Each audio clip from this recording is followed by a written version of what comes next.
오늘 시편은 두 개의 단락으로 이루어져 있습니다. 1절부터 12절까지는 하나님이 하신 일을 찬양하고 있고요.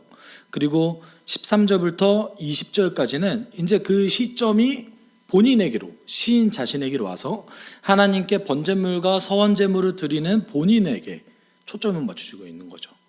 어떻게 보면 여러분, 그 하나님이 하신 일을 찬양한 다음에 그 하나님이 하신 일에 대한 시인의 반응이라고 볼 수도 있을 것 같습니다. 우리가 보통 기복신앙이라고 많이 얘기하죠. 하나님께 복을 바라는 신앙, 또는 이 땅 가운데서 하나님께 무언가를 받기 위한 신앙을 기복신앙이라고 얘기하는데, 어떠세요? 여러분은 기복신앙이 좋은 것 같으세요? 나쁜 것 같으세요? 네, 하나님께 받는 게 나쁘세요? 여러분 부모님께 받으실 때 어떻게 받으세요? 땡큐. 그 정도면 되지 않나요? 하나님께 받는 게 나쁜 건 아니에요. 그리고 그게 있어야 살죠. 네, 그게 있어야 살죠. 어떤 형태로든 하나님께 우리가 복을 받아야 살죠. 그렇지만 그것만을 위해서 신앙생활을 하는 게 잘못됐다는 것이죠. 그래서 우리는 기복주의를 지향하고 하나님께 복을 받는 것 자체는 우리가 지향해도 되죠.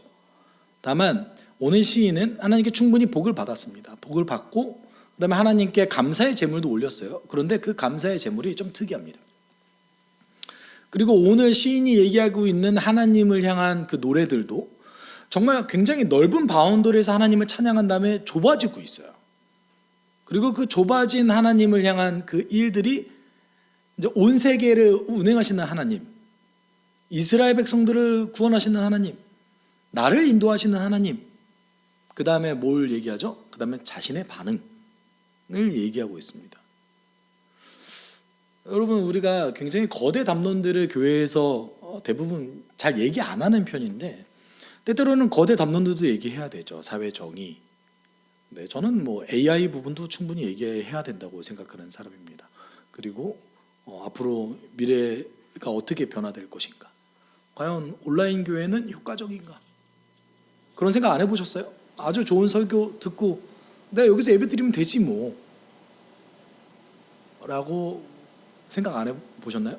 그럴 수 있잖아요. 저보다 훨씬 좋은 명설교자들이 얼마나 많이 유튜브에 이렇게. 네. 이제는 그 팀켈러 목사님의 설교도 자막으로 나오는 판인데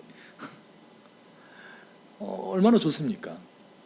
얼마나 말씀의 홍수를 마음만 먹으면 누릴 수 있습니까? 그리고 예전과는 비교할 수 없을 정도의 양질의 신학 서적이 쏟아져 나오고 있습니다. 원한다면 하나님에 대해서 얼마든지 아주 깊이 알아갈 수 있는 시대로 우리는 살아가고 있어요. 단지 하나님을 알아가는 거에 있어서는 지역교회의 목회자를 의존하지 않아도 괜찮은 시대를 살아가고 있습니다. 근데 우리가 기억해야 될 것이 하나 있죠. 그러면 누굴 사랑할 거예요? 하나님 사랑했어요. 그러면 예수님의 계명은 어떻게 지켜야 되는 거죠? 서로 사랑하라. 너희가 서로 사랑하면 사람들이 내 제자일 줄 알 것이다. 저에게 설교해 주시는 그 온라인에 있는 그 목사님을 사랑해야 되나요? 그렇죠. 그러니까 단연히 균형적으로 성장할 수가 없는 것이죠. 이런 문제들도 교회는 당연히 거론해야 됩니다. 그렇지만 가장 쉽게 우리가 가장 편하게 접할 수 있는 것은 나에게 하나님은 어떻게 일하시는가, 가장 관심이 있잖아요. 저도 그래요. 네. 저에게 일하시는 하나님이 사실은 다른 분에게 이렇게 간증을 하면 그래서 라고 받아들이시는 분도 있죠. 네. 오늘 본문은 계속해서 좁아지고 있습니다. 물론 하나님에 대해서 아주 거대한 하나님에 대해서 얘기하고 있지만 계속해서 좁아지고 있어요. 그것을 통하여서 여러분이 한번 고민해 보셨으면 좋겠습니다. 1년 전 또는 1개월, 한 주 하나님 나에게 어떤 일을 하셨는가? 그것에 대해서 나는 어떤 반응을 드렸는가? 한번 좀 고민해 볼 수 있는 시간이 됐으면 좋겠고요. 그리고 그것을 통해서 우리는 어떻게 하나님 사랑을 발견할 것인가? 보통 하나님의 사랑을 발견하는 루트는 힘든 일이 있을 때 많이 발견하죠. 근데 참 재밌는 거는 기쁠 때 발견하면 오죽 좋아요. 평안하고 기쁘고 내가 너무 만족을 누릴 때 하나님의 사랑을 발견하면 더 좋잖아요. 그러려면 훈련이 필요합니다. 그거는 훈련의 영역이에요. 하나님은 우리 너무나 불쌍해서 힘들 때 도와주시거든요. 그 사랑을 보여주세요. 견딜 수 있게. 근데 기쁠 때 더 기쁨과 풍성함을 하나님과 함께 누리려면 그때부터는 훈련의 영역입니다. 저는 요새 절실하게 그렇게 느끼고 있습니다. 내가 왜 그동안 하나님의 풍성함을 잘 누리지 못하고 살아왔지? 훈련이 안 돼 있는 거예요.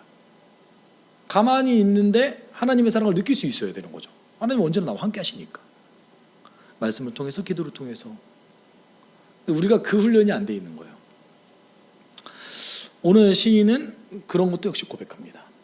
1, 2절에 이렇게 얘기하고 있어요. 온 땅아 하나님께 환호하여라. 그 이름의 영광을 찬양하고 영화롭게 찬송하여라. 1절과 2절과 4절에 그 복수형 명령문의 형태로 쓰여져요. 찬양하라. 그다음에 환호하여라라는 게 이제 그 외쳐라라는 거거든요. 외쳐라. 그리고 이렇게 고백해라. 4절은 그렇게 얘기하고 있죠. 그러면 어떤 하나님을 고백해야 될까요? 어떤 하나님을 찬양해야 될까요? 그것이 3, 4절입니다. 하나님께 말씀드려라. 주님께서 하신 일이 얼마나 놀라운지요. 주님의 크신 능력을 보고 원수들도 주님께 복종합니다. 온 땅이 주님께 경배하며 주님을 찬양합니다. 주님의 이름을 찬양합니다. 하여라 셀라. 근데 여기서 보면 놀라운 대목이 하나 있어요. 어떤 능력을 보여주시는지 몰라요. 그렇죠? 성경은 기록하고 있지 않습니다. 하나님의 크신 능력이 뭐다라고 정확하게 얘기하고 있지 않지만 그 결과만큼은 기록하고 있어요. 그 결과가 무엇이죠? 원수도 하나님의 능력 때문에 경탄하고, 그 다음에 그 하나님의 능력을 보고 있는 하나님의 백성도 놀라는 일이 벌어지는 것이죠. 실제 이스라엘 역사 가운데 그 원수들도 하나님의 능력 때문에 굉장히 큰 어려움을 겪거나 놀라서 두려워하거나 라는 그런 일들이 벌어졌었죠. 물론 그런 일이 자주 벌어졌다고 얘기할 수는 없습니다. 이스라엘 역사 전체에서는. 그렇지만 우리는 자주라고 느껴지죠. 이스라엘 역사에서는 예를 들어서 한 200년, 300년 만에 벌어진 일인데 우리는 몇 장 후잖아요. 그러니까 자주라고 느껴지지만 실제 역사 가운데 그렇게 특별하게 하나님께서 역사하신 일은 많지 않았을 거예요.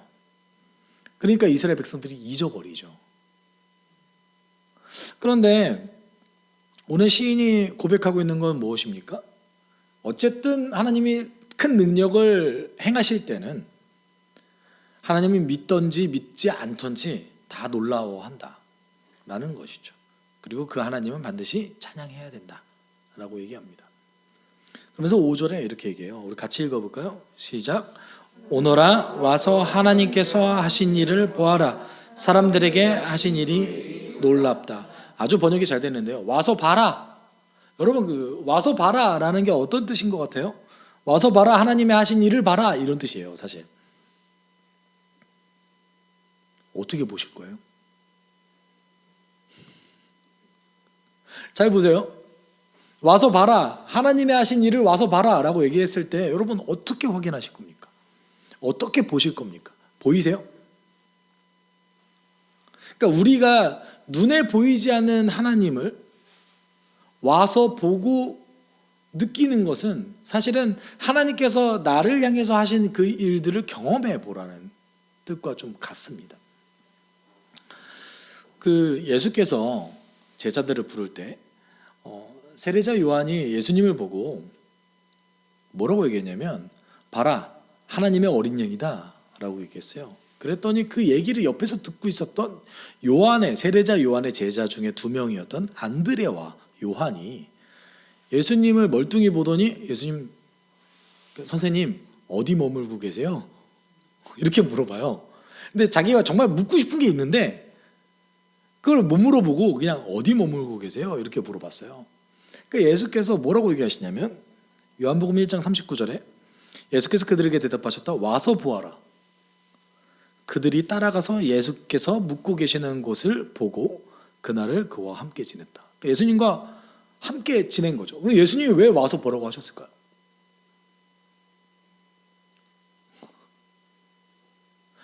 그렇잖아요. 왜 그렇게 얘기하셨을까요? 아마 제자들은 멀리서 보거나 이분이 어떤 분인지 한번 체크해 보고 싶었을 거예요. 그래서 어디 머물고 계세요? 라고 물어봤는데 예수님이 와서 봐봐 라는 말이 뭔 말이냐면 너희가 궁금해하는 거 나를 와서 직접 경험해봐. 그럼 알 수 있을 거야. 그리고 하루나절을 같이 보내죠. 안드레와 요한이.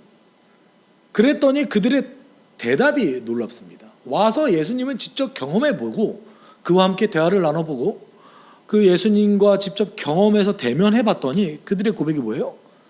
우리가 메시아를 만났다라고 고백합니다.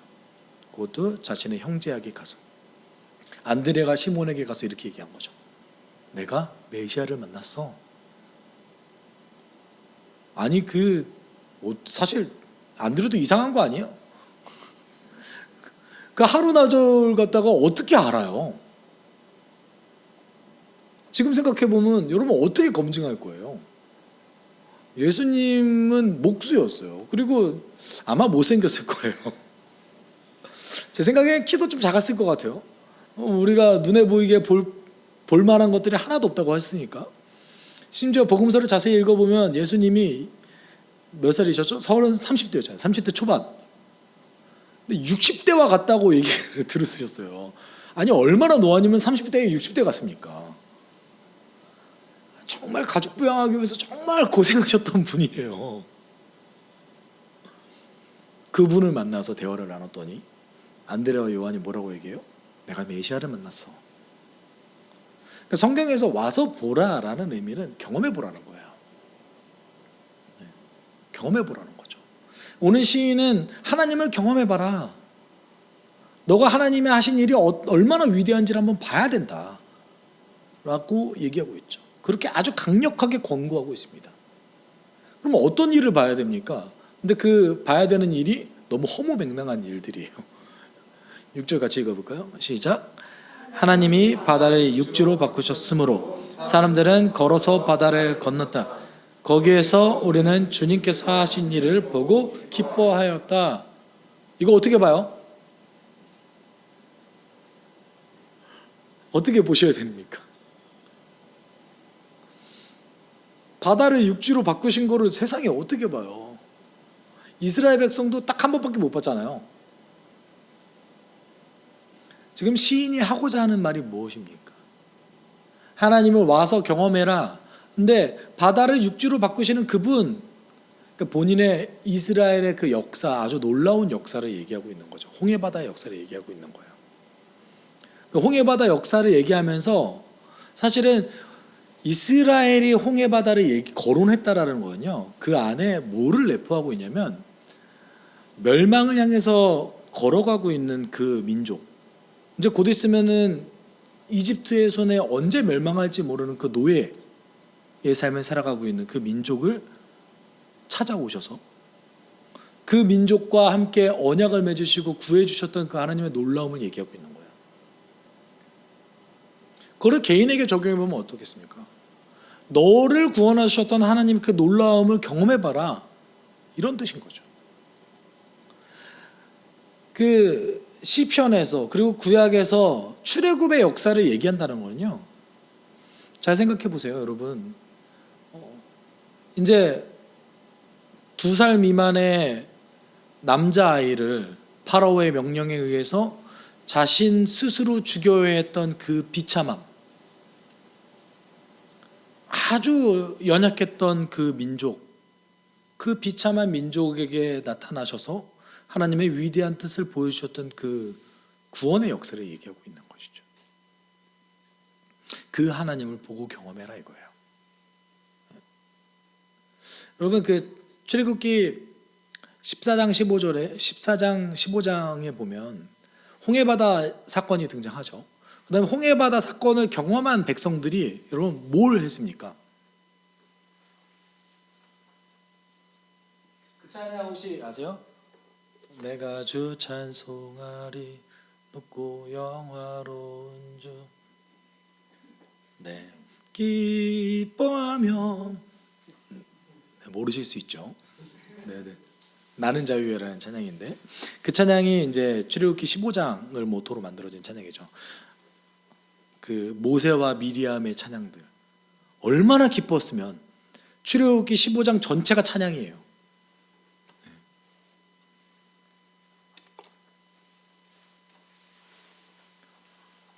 시편 오늘 기자는 이런 하나님을 너희가 경험한다면 8절과 9절처럼 찬양한다 이거예요.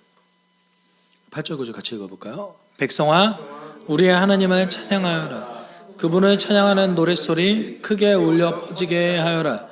우리의 생명을 붙들어 주셔서 우리가 실족하여 넘어지지 않게 살펴주신다. 이거를 지금 얘기하고 있는 거죠.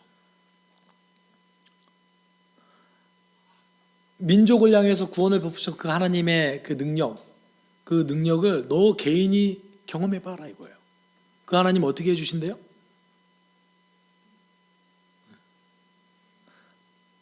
인도해 주신대요. 실족하지 않게 살펴주신대요. 지금 시인은 계속해서 좁혀가고 있어요. 이 하나님 이렇게 위대해. 우리 민족도 구원했잖아. 바다를 육지로 바꾸신 분이야. 우린 당연히 그분을 찬양하면서 높여야지. 기뻐해야지. 그런 하나님 경험해야지. 그 하나님이 너의 삶 가운데 어떻게 할 것이다? 실족하지 않게 지켜주실 것이다. 여기서 이제 실족하다라는 것이 이제 넘어가다, 길을 잃다라는 것이죠. 성경이 얘기하는 길은 하나님이 정해두신 그 삶을 살아가는 것인데, 그 삶은 살아가는 것을 벗어나는 것을 못하게 지켜준다는 의미를 갖고 있습니다. 단지 그냥 내 생명 이게 아니라 하나님의 뜻 안에서 사는 것, 이제 시편에 의하면 계명을 지키는 삶, 또는 지혜로운 삶, 복 있는 자, 행복한 자의 삶이 지켜지는 것이죠. 우리가 그 하나님을 경험하면. 하나님을 어떻게 경험해야 되는가? 어떻게 경험하세요?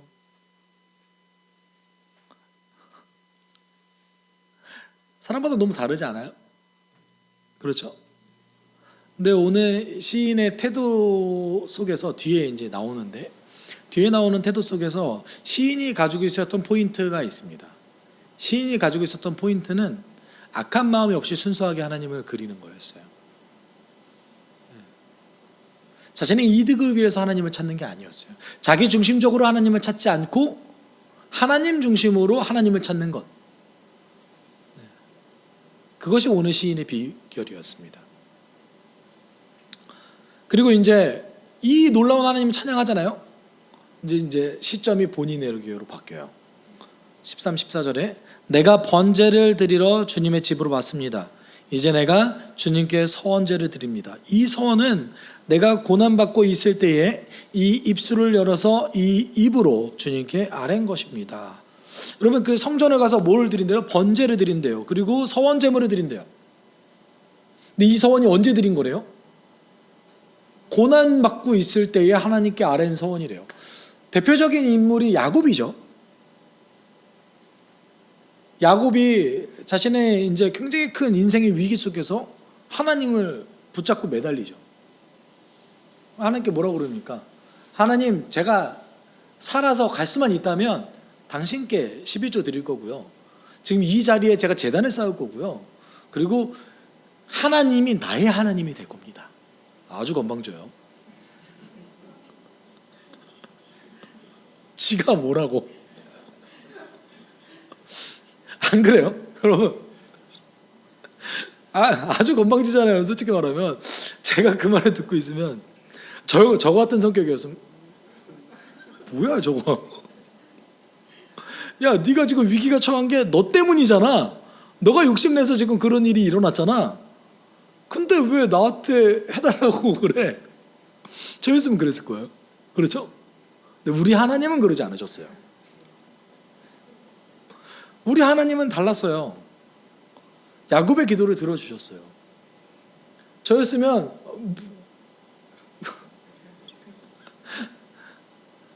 나의 하나님이 될 거라고? 야, 내가 언제 너의 하나님이었어? 난 그냥 하나님이야 라고 저였으면 그렇게 얘기했을 거예요. 악을 악으로 갚고 눈에는 눈, 이에는 이를 외치는 저였으면, 네, 저였으면 그랬을 겁니다. 제가 공사 도중에 얼마나 기도를 열심히 못했나 봐요. 잘 마음속에 막 화가 막 올라올 때마다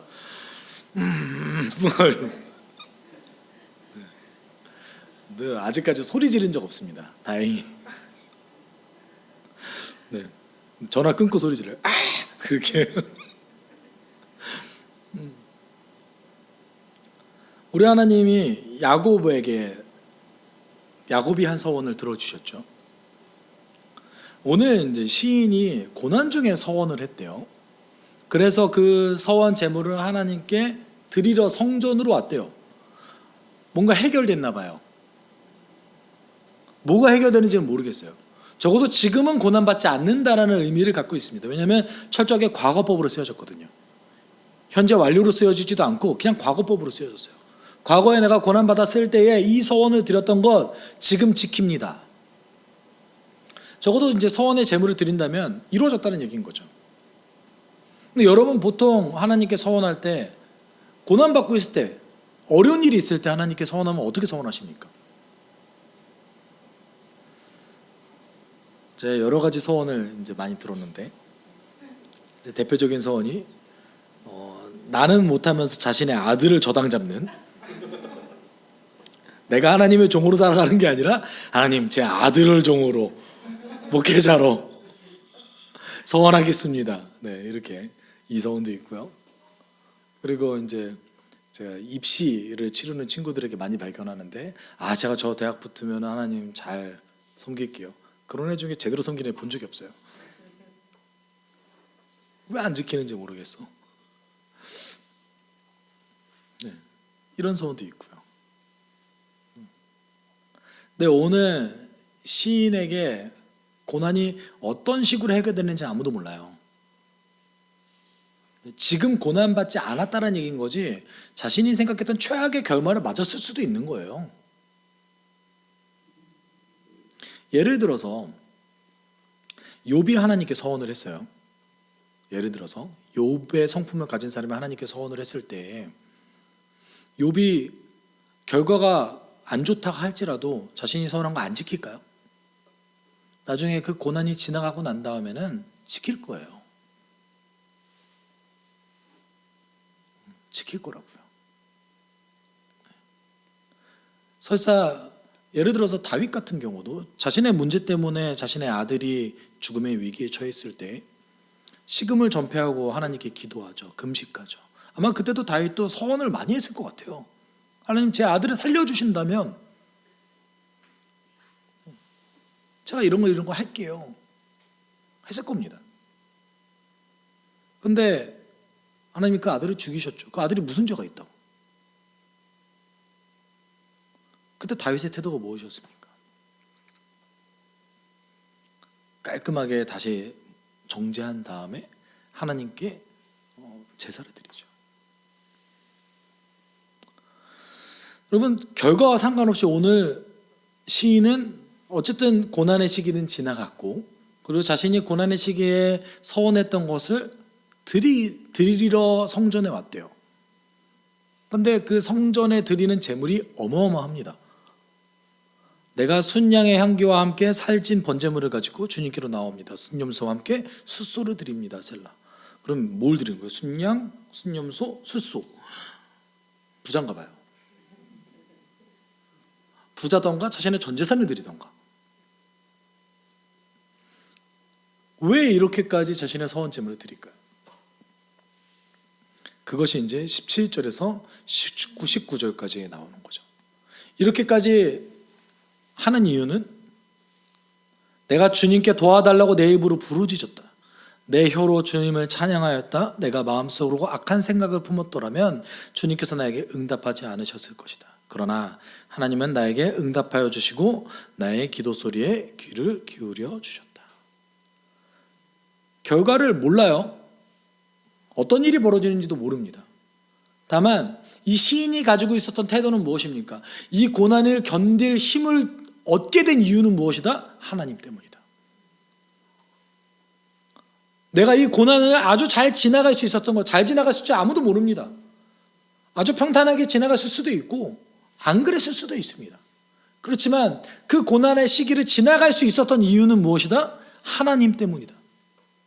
이 태도인 거죠. 그래서 본인이 스스로 이렇게 얘기하죠. 내가 속으로 악한 생각을 품었더라면. 여러분, 우리가 죄의 뿌리가 무엇입니까? 죄의 안에 본질이 무엇입니까? 자기 중심적인 거죠. 내가 중심이 돼서 하나님이 하나님 아니게 생각하는 것이 거죠. 우리가 고난당할 때에 그럴 기도를 드리는 것이 얼마나 많습니까? 우리가 우리 중심적으로 하나님께 서원할 때가 얼마나 많습니까? 아닌가요?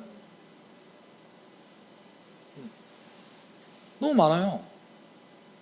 저는 목회를 해나가면서도 솔직히 이번에 그 인테리어 하면서 얼마나 유혹이 많은지, 세상의 편법이 얼마나 많은지,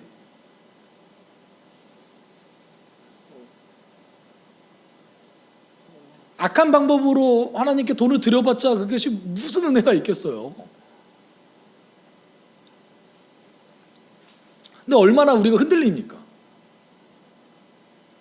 우리 눈에 보암직한 것에 얼마나 눈이 막 돌아가요.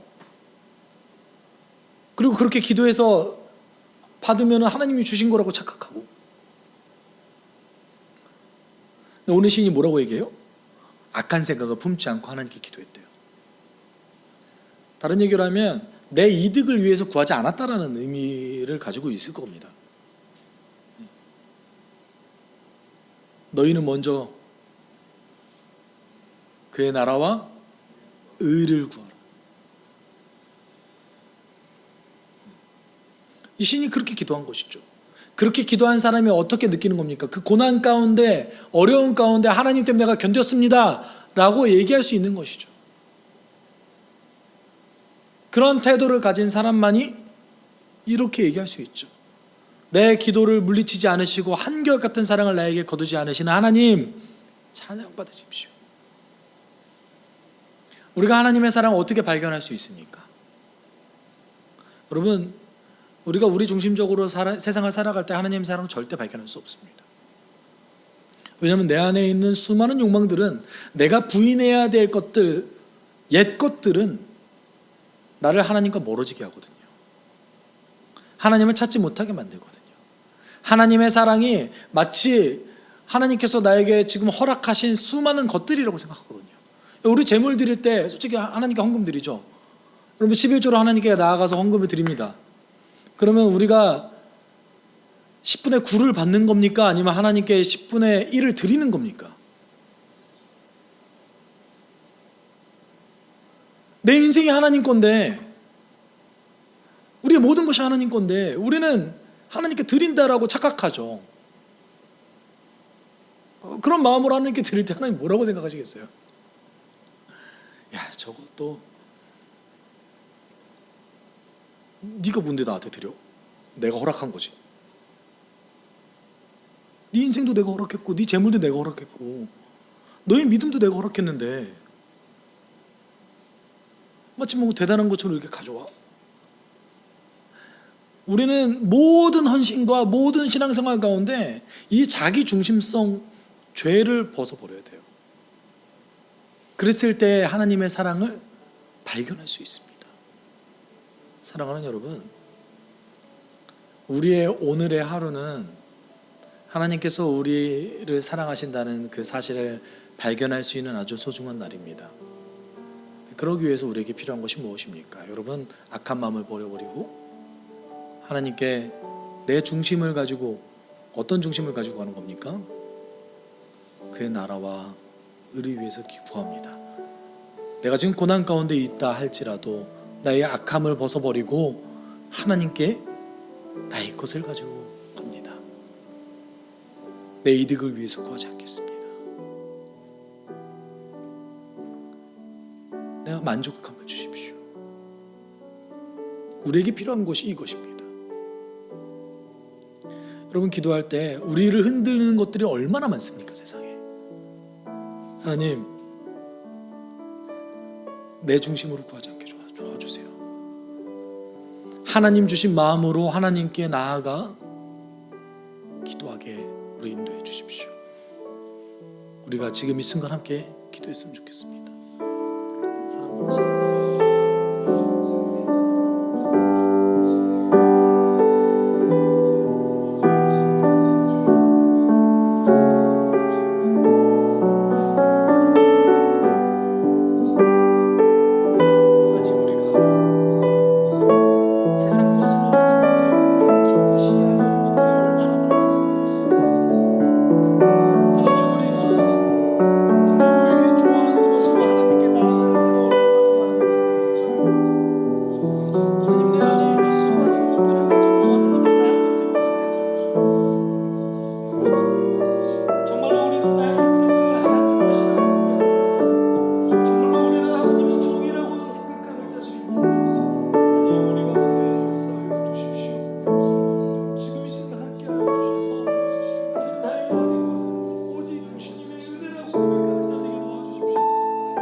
반응하게 주님 도와주십시오. 하나님, 안드레와 요한이 내 심령